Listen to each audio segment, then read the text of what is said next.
can't believe you don't shut up. The Sockjig Sneaker Podcast. Personally, I would try to keep a deal that gives me $200 million a year.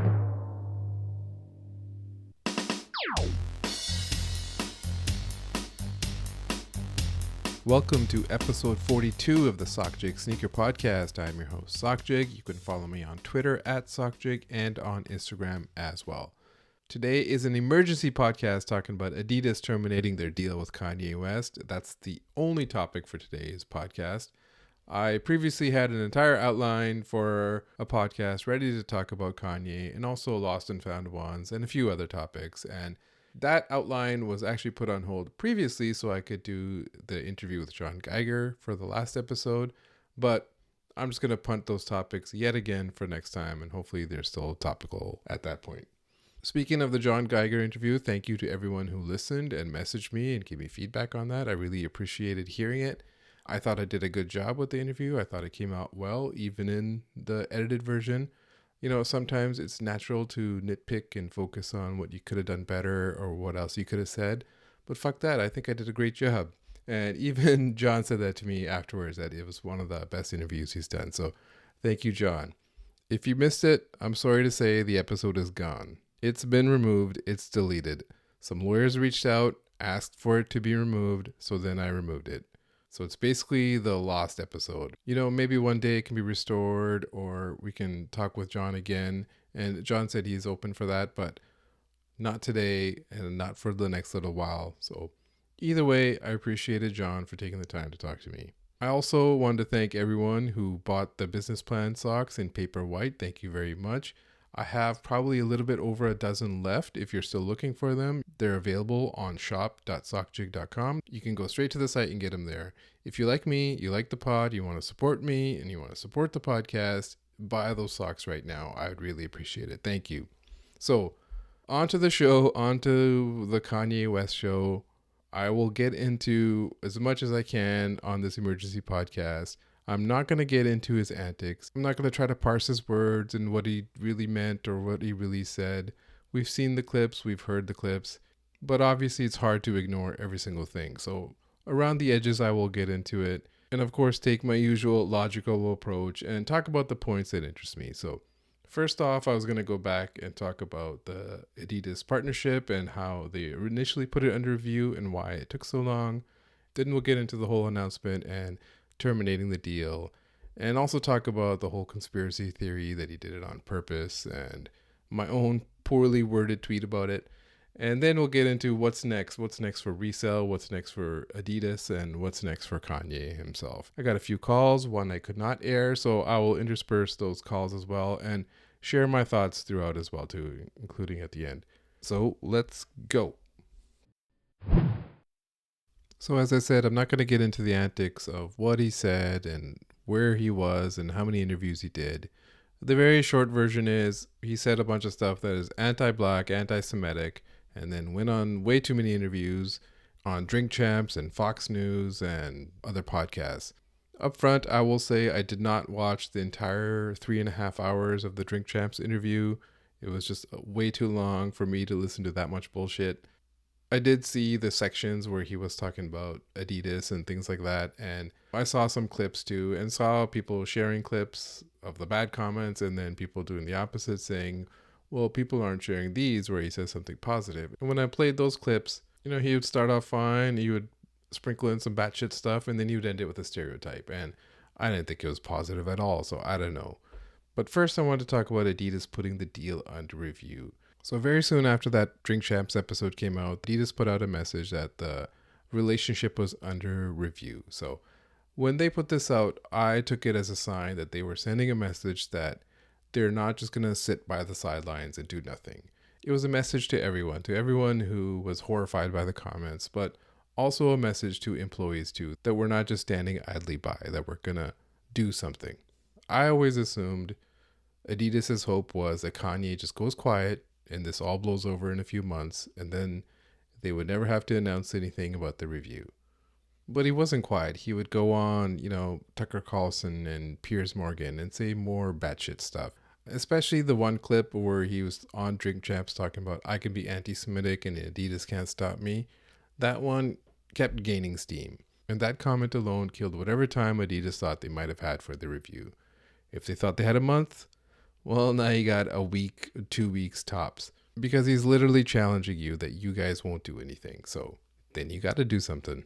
So as I said, the topic was picking up steam on politics Twitter, people calling for boycotts, Hollywood celebrities, all that kind of stuff on Twitter. I could just see it bubbling up over the weekend. And then especially on that Monday, there was way more tweets about it. So that leads up to this week. But really, I wanted to pause and think about what could Adidas really do? Could they really say we're going to stay the course after this review, after this week? No, they couldn't say that. Of course, canceling the contract means losing money. And the standard thinking is usually that corporations are all about the money. It's all about corporate greed and profits. I've talked about this kind of stuff in past episodes, and I've always said corporations have no soul. A corporation is incapable of feeling. Only people are capable of feeling anything. So the people that work at this company are the people who are capable of feeling something. The day before this whole deal was severed, there was an Adidas marketing director who spoke out on Facebook about Kanye West and his anti-Semitic remarks. That's what I mean. Those are the people capable of feeling something. The company itself, not capable of feeling anything. So now people are asking an entity with no soul to make a moral decision. So really, we're now asking the people or the community that steers the ship to ultimately make a moral decision over profits. Not every company is Patagonia. Most of the time, we don't know what a company feels about anything. What does Nike feel about Lost and Found ones right now? No one really knows. We know what the designers who go on the sneakers app and go on that sneakers live thing, we know how they feel, but we don't know how Donahue feels unless he talks about it on the quarterly earning calls or anyone else. So now we're asking these Adidas executives in Germany, Hans Gruber, to feel something that they never really had to do before, and feel something with money on the line, with millions or billions on the line. So another thing I've talked about on this podcast is about corporations and profit. The talk is always shareholders want profit, show us a profit, and that's true, they do. And then people will assume that the purpose of a business is to profit. And that is wrong. The purpose of a business is to serve society. And I don't mean that in, a socialist comrade type of way. What I mean is people need something or want something, a business can provide it. The purpose of the business is to create a customer, and profit is the result. That is what I mean by a corporation serving society. And what does society want right now? Part of society still wants Yeezys. They look good, they feel good, you get a status with them. We saw today after the announcement, prices went up a bit. They're still selling, people want them. But there's also a society that does not want them, that wants you to make a moral stand, that there's a line that's been crossed. And Kanye keeps crossing it. When he made anti-black comments, for the last 3-4 years, there was always some sort of explanation you can get to. The primary one being that he's black, so he's commenting on his own experience on being black, on being rich, being an edgelord within the black community. With the anti-Semitic comments, there's no explaining that. People are definitely trying to rationalize it, which I'll get to a little bit later, but there is none. It's just hate speech. And I saw that he did a podcast with Lex Friedman. I clicked through it and I only listened to the first 5 minutes or so. So I saw that it is available on actual podcasts as well and not just YouTube, so I probably will listen to that one. But I saw in the timestamps that he talked about the Holocaust for 45 minutes. And I don't want to know what Kanye West has to say about the Holocaust. Do we need to know what Ja Rule thinks about the Holocaust? Where is Ja? What has he got to say about the Holocaust? In terms of my personal thoughts, I'm conflicted about it. It's definitely crossed a line with me. I stopped listening to his music a while ago. I think I listened to Donda twice. Donda 2 might be only available on Newsmax or Parler app. But when I was listening to My Beautiful Dark Twisted Fantasy and loving it, I didn't agree to taking his side on being vile to dying friends and some anti-Semitic shit. I just liked the album at the time. And as I talked about in the sneaker taste episode, it was all about this kind of stuff, about liking stuff and why you do and why you have such strong attachments. It was essentially all about fandom. But there's a line, it's crossed, and I haven't worn Yeezys in a while. The last one I probably wore was Calabasas. The last Yeezy I bought was the 350 red stripe, and that was because it was very much a nostalgic thing to 2016, 2017 when the first one came out, and I could never get it. I bought the orange and blue 700 V1s because they were very much Wave Runner like, and I still think the Wave Runner is the best shoe of the past decade. But honestly, I wouldn't mind being rid of most of the Yeezys I do have. I haven't sold any yet. They're all just kind of sitting there, and I haven't worn them yet either. So I don't know what to do with them. I'm conflicted. The other thing is about having energy for boycotts and hard lines. This is a different decision for everyone. I respect it, whatever your side you're going to be on. If you're done with him forever, sell off everything, old and new, I get it. If you're a fan and you stand by everything, I can sort of understand. I might not agree with it. For a lot of people, it's easy to get to a justification. You could just look at the shoes, say, I like the shoes. The shoes aren't racist. The shoes have not made any anti-Semitic remarks, and so therefore you can wear the shoes. Honestly, I respect that decision. You can make that division in your head. I feel like most people are probably somewhere in the middle where you don't like his comments, you swear off his antics, you're not going to buy anything new or whatever else he might do, but kind of fine with the past because it's just been ingrained now. We listen to My Beautiful Dark Twisted Fantasy when we were 24, and it's just ingrained now. And people do this all the time. Look at J.K. Rowling fans and Harry Potter. So I just don't have it in me to argue about this kind of stuff with people online, where they stand, where other people should stand, whatever you want. I just don't care. Just don't tell me what I should do or think. The one thing that really did bother me was when Tremaine Emory and Kanye West were going back and forth, and Tremaine said that, Kanye was a shitty friend to Virgil as he was dying, and that's why he was not invited to the funeral. That part was, I don't know, that just really did cross the line with me. It's just being shitty to a dying friend is just vile. And that was before the anti-Semitic stuff had come out. That was probably the worst thing I'd ever heard from Kanye, and told a lot about his character.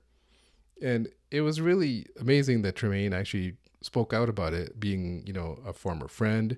It's so rare for anyone to speak out because, one, of course, you don't want to endure his wrath on Twitter and Instagram. Well, it might just be on that Parler app, or that STEM player might start talking to you one day, telling you to stop the steal. But what I was getting to is Kanye has made a lot of people a lot of money.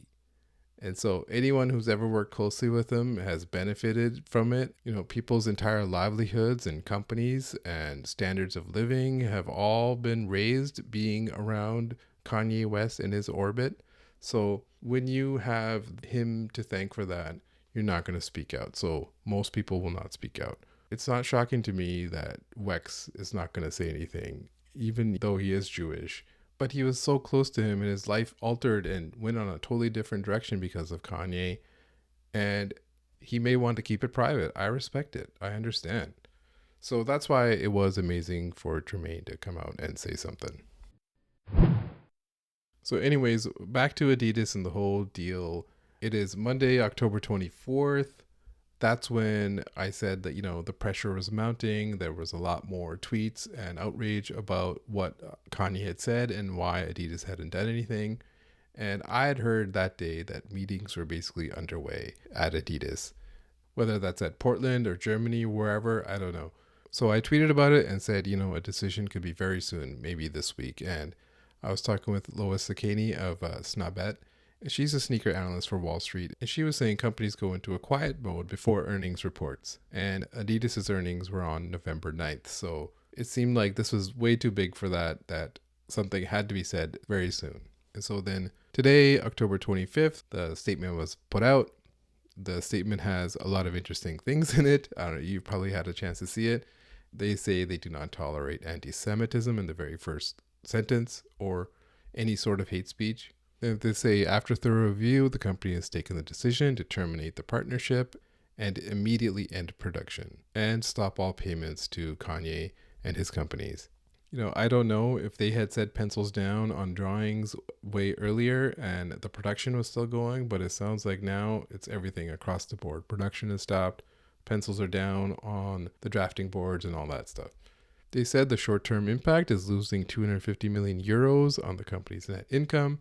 And then the last line was pretty interesting. It said, Adidas is the sole owner of all design rights to existing products, as well as previous and new colorways. So everything old and new is ours. Fuck you.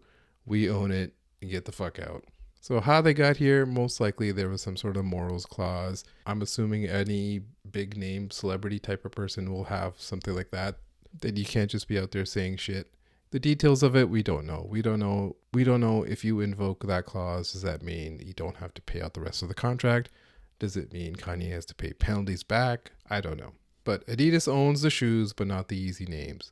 So, there's talk today about, maybe they could relaunch them in the future with another name, like the Crazy 8s and Kobe. It would be kind of wild seeing the Crazy 350 V2s, I guess. And another thing, I know the pressure was mounting for Adidas to make a decision. I don't exactly judge them for not moving quickly. You really should decide and debate if you're going to cancel something like this at this scope.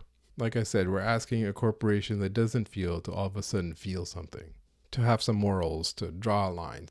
Once you have decided that you are going to terminate the relationship, then you have to think about the legal ramifications, but you also have to take care of your own house. Like, this might mean there's a lot of layoffs. Do you need all these people working for Yeezys? Can they be reorganized, or should they be let go? And what do you say to retailers and partners? What do you do with existing product? All that kind of stuff. So I don't judge them for not moving quickly. To me, they made a decision at the right time. I also got to talk about this conspiracy theory that I inadvertently perpetuated.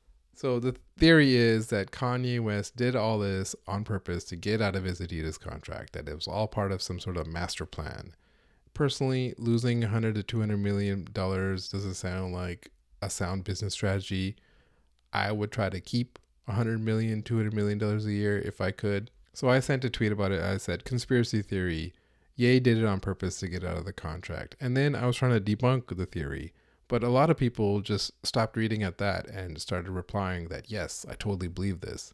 So my attempt to debunk it, I was saying, if he did it to go independent, as he started building the foundations of a business, of factories and engineering and logistics and customer service and all that you need to build a giant scalable company, the kind of stuff Kanye was talking to Sway about. It's easy to build a shoe independently, but can you do it at a scale, at big numbers, like Adidas, like Nike, like Louis Vuitton? So has he been focusing on that? Is he, building that in Wyoming right now? Or is he doing bullshit interviews and printing tremendous t-shirts? I honestly think he hasn't done any of this and done nothing to get a company up and running at any time soon. If he's starting from scratch and it takes up to 4 years to design silhouettes with no employees, I don't know how many designers he's got of his own. If all the Adidas employees were the ones who were designing and actually owned the patents for the shoes, I don't know what he's got. He's got Steven Smith, Christian Tresser. Who else? He's got slides. That's it. They're all going to start from scratch. The cupboards are bare. The money is gone. There's no 100 million, 200 million a year coming in from royalties anymore. What is the plan for being independent? Anyways, that was my attempt at debunking the conspiracy theory, but I didn't word it correctly. I should have said I'm trying to debunk the conspiracy theory. And furthermore, I should have made more of a point that all this stuff gives an excuse for hate speech. So just to be clear, I don't believe the conspiracy theory. These kind of conspiracy theories give an excuse to anti-Semitism when there should be no excuse ever. It kind of rationalizes all that hate speech. Oh, he's just saying that. He doesn't really mean it. He's trying to get out of a deal. Even if he doesn't mean it, what about the consequences? His plan was to direct hate at Jewish people just to get out of a sneaker deal? That's just as fucked up. And I've talked about this before as well too, using his depression or bipolar diagnosis as a valid excuse. It's not an excuse. There is no valid excuse. At that Paris Fashion Week and Balenciaga show, I know a depression beard when I see one. People who are depressed or bipolar, do they all of a sudden become racist and anti-Semitic? Or were they always like that? Really, Kanye has been this mega version of himself for almost 4 years now. The other one is maybe he's being used. Also feels like an excuse. I think Kanye himself said, I don't even remember where it's from. He said something like, it's necessary to use, and if you can't be used, then you're useless. Candace Owens got him saying all her talking points for her, and then got him to buy her husband's Parler app. Seems like an easy mark. And that's what I said about people in his orbit. And same with the STEM player company. He had a meeting with Yeezy, and all of a sudden Yeezy was buying that company. That's how it was. People in the orbit can make money off him. I don't know. Maybe becoming ultra rich is what changes people, alters their brain chemistry. Look at Elon Musk. Look at J.K. Rowling. Look at Kanye West. The other comment was, he's got billions, bro. Like, does he really? The Forbes valuation was all based on him having an Adidas deal, and they even updated it today to say he's only worth 400 million now instead of 1 billion. Is he gonna blow through all his money? He said it himself. Who gonna stop me, huh? I don't think so. He's got enough money where he can keep making more money off that, and he can always become a right-wing grifter whenever he wants. Hey, Sock, I think it's super complicated, right? Like, you keep hearing people say things like, there's no ethical consumption under capitalism, but, people are using that to justify, uh, you know, their unethical capitalistic urges here. It's okay that you supported Yeezy or you were into Kanye for whatever you did like it. That none of that matters anymore. The guy is clearly trying to push us all away, and at a certain point, we got to just start taking his cue. Like, there's just no way I'm rocking Yeezy right now because, just like in 2017 or 2016 when Trump won and the New Balance exec was the first guy to congratulate him. No, hell no, we're not rocking New Balance. So why does Kanye get this pass now? It's done. It's over.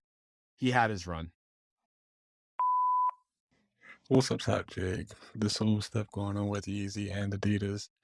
I am just really wondering about Stephen Smith and them pretty much having to start from scratch with the whole Yeezy line, except for I believe this is slides that they own or Kanye owns the patent on. But how can you sign such a horrible business deal? I mean, after all this came out, I just still don't see how people would say, "Oh, it's part of his plan. He's a genius." Yeah, we'll see. Back to slightly lighter topics, we'll talk about Resell a bit. I had another tweet that said that basically 350s and foam runners and slides were really the lifeblood of all mall consignment shops. And they're going to be hurting even more if those are all gone. But really, there's so much supply out there that it's probably going to take a while for that to really take effect. But in the short term, we saw after the deal was terminated that the resale price of most Yeezys went up $20 to $40 depending on the model. I think Zebras and Wave Runners probably start selling more than some of the more obscure, orange or blue 700 V1s did. Maybe the price will all be higher by Christmas. They're all up $50, $60, $70. Or maybe it'll be like the Kobe's were, and this is all just this temporary bubble, and it will kind of tank again after Christmas. I was also asked if the apps like StockX and Goat are going to delist Yeezys. I don't think so. There's thousands of SKUs. They might make some fake statement if they had to, but I don't think they did. I was joking to a friend today that StockX, I bet we're just dying to send an email saying, hey, looking for Yeezys? We got them. But obviously it wouldn't be the right thing to do. Even stores like Stadium Goods or Flight Club, I bet you they had a lot more Yeezy sales today than yesterday. As I said about companies and morals and profits, it's up to each company on who they are. I saw that Snobad had said that the Real has decided to halt listings and consignment. So it's not across the board. Some shops like the Real will take a stand. In terms of botters and botting, Yeezy Supply is dead. And basically Yeezy Supply had already been dead. It was barely working these days. And botters got to go out and get a real job. The unbrickables are bricking now. The slides, foam runners, PS5s, all that kind of stuff. I'm not saying profit is dead, but is it sustainable for a career? Sure, it's sustainable if you're a big player and you got the right connects and you're the right type of people person. But if you were just dabbling in this, maybe it's time to go back to school, get your CDL, get your forklift operator license, whatever you got to do. In terms of the inventory of Yeezys, what's going to happen to them? It's totally unknown now. We don't know if they're just going to show up at outlets. The Yeezys have never really done that before. I doubt it. Most likely, I would see them just being liquidated on GOAT, as we've definitely seen that before, probably coming directly from Yeezy Supply. In terms of retail stores that have them, it might be a better idea to just sell through those through the back door, or just put them on the site for sale and hope Adidas looks the other way, which violates the rules that Yeezys can never be on sale. But also reported by Lois Sakani of Snubbat that Adidas will most likely take inventory back from a retail store and give you Adidas credit instead. Then what are you going to buy with all that credit? In terms of what's next for Adidas, if you ask any 17-year-old reseller on Twitter, they're going to say, bro, Adidas is going to die. They're dead, bro. Like, low key, bro, I think Adidas might be like dead in like 5 years. But if we're keeping it real, for real, like high key, they might be gone like next year, bro. Like that's how dire this shit is, bro. in terms of what's next, in terms of hype, obviously they got to rebuild, and they can do it. I believe in you, Adidas. I think you could do it. New Balance did it in a few years. Just copy the formula. It's right there. They picked the right collaborators, the right brands from the sidebar on the Essence site. That's it. You got a worldwide star in Bad Bunny. All it takes is, Hans Gruber, CEO, to listen to Bad Bunny and understand it if he's capable of it. But if he isn't, just look at the concerts, look at the people who do love and appreciate Bad Bunny and do something with it. So as I said, they got to pick the right collaborators. They got to create demand. That's not exactly easy. They got to follow the hype formula. Hype formula, fulfill 50% of demand. For some items, fulfill 10% of demand. Make it ultra rare. But as I said, creating demand is the hard part. That's why Nike calls it demand creation and spends like $1 billion a year on it. Of course, the problem is they don't have silhouettes that are super in demand right now. But the cupboards are not empty. They do have silhouettes. Sambas are coming back. They sell every day on StockX if you haven't noticed. That retro vintage style worked with Wales Bonner, and you could continue on with that. And on the other side, for the more modern stuff, you have Jerry Lorenzo. So I've been meaning to talk about this for a little while too, so I'll just throw it in here. There's a little sidebar on Fear of God Adidas and Jerry Lorenzo. Really, something should have debuted by now, and it hasn't. I had a tweet that said, it was NBA Media Day where all the teams and players are out in their gear and shoes and everything, and they're taking photos, and there was nothing from Adidas and Fear of God. Then the NBA season started like a week and a half ago. Again, nothing. In terms of project management, it seems like a lot of missed deadlines. It seems like something should have released by now. And from what I understand, Jerry is more about making a new model or a new silhouette and not just tweaking an existing model. A new model, a new silhouette can take 2 to 4 years. I get it. We're almost at 2 years now, and I understand with supply chain and COVID and all that stuff, but waiting 4 years to release a silhouette doesn't seem a sound strategy either. Tweaking an existing model can take 18 months. There's this article on Australian GQ about Song for the Mute, a brand from Australia, and they worked on an Adidas Shadow Turf. In the article, they talk about how it took them 18 months because they had never worked on footwear before. It was their first shoe, and they did a lot of back and forth. They modified the silhouette, they tweaked it, they did lots of different fabrics and things like that. And this was, a company new to footwear, whereas obviously Jerry is not new to footwear. He knows the game. He knows how to work footwear. So something is off there. The last tease was back in January, which was just a hoodie that said, Adidas Fear of God. And on the Sneaker Box podcast, African Caesar had reported in the summer that there's been some issues between Jerry Lorenzo, Fear of God, and Adidas, and his partner Jason Maiden, who was the president of Fear of God at Adidas, is no longer working there. The issue overall with Adidas has always been who's making the calls for who. Is Hans Gruber, the CEO in Germany, making calls for North America when he doesn't understand the North American market? Or is it executives in Portland? I don't know. But whatever the original marker was, say it was in February at the All-Star game of debuting something, you got to throw all that out the window because everything is different now. You got to be way more agile. Kanye West is not walking through that door. He's never coming back. So it'd be better off to do something quick with the people you have. And who better than Jerry Lorenzo? Next question is, can Kanye West come back from this? Ultimately, the answer is yes, because he's got the money to do so. He's not going to be canceled. The only person that ever really got canceled is Brother Nature, and that's because he just wouldn't admit he got beat up in some diner. But people still love Kanye, so he can always get a second chance. I'm not sure how many chances he's at right now, but he will always get a second chance. But is he even capable of being quiet right now? Is he even capable of doing some sort of apology tour right now? I don't think so. And so, the question is, why is he doing all this? Why is he putting it all on the line? Why is he casting aside businesses and friends and family and all that for what? Some kind of ill-defined dream, a dream of equality and a seat at the table, God's will.